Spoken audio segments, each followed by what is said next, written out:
Touré est arrivé dans un bazin teint 2 tons pour le marathon de la DPG.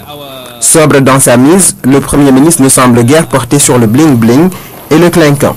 Aucune sophistication, quelques accessoires peu encombrants, mais valant leur pesant d'or aux doigts et aux poignets. Délivrer un discours d'1h30 en position debout, il faut le faire. Madame a gagné le pari sans perdre le souffle. Les matchs de foot avec les garçons et de hand, la natation et le judo ont forgé une endurance qui n'a pas sombré avec le temps, qui défait tout. Un discours épuré, sobre et accessible, sans aspérité savante ou philosophique. Quand elle évoque les inégalités sociales, elle avait sans doute à l'idée la lutte des classes de ses anciennes amours gauchistes, souvenirs évanescents d'un autre âge. Son phrasé trahit une pratique de la langue de Molière depuis la tendre enfance.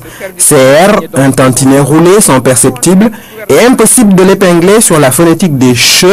Tout cela ne l'a pas empêché d'avoir une bonne maîtrise du Wolof.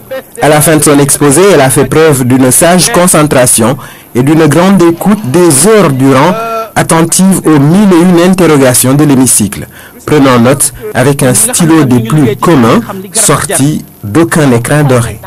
À ceux qui lui jetaient des fleurs ou l'anathème en lui crachant du feu, elle a servi un visage égal avec un sourire en coin, malgré un soupçon de dépit, une pointe d'agacement quelquefois. Au finish, elle termine la course sous une ovation à tout rompre, un préjugé favorable mais un triomphe modeste. Elle mesure l'ampleur de la tâche et l'espoir suscité chez des millions de Sénégalais. Après le marathon, le sprint.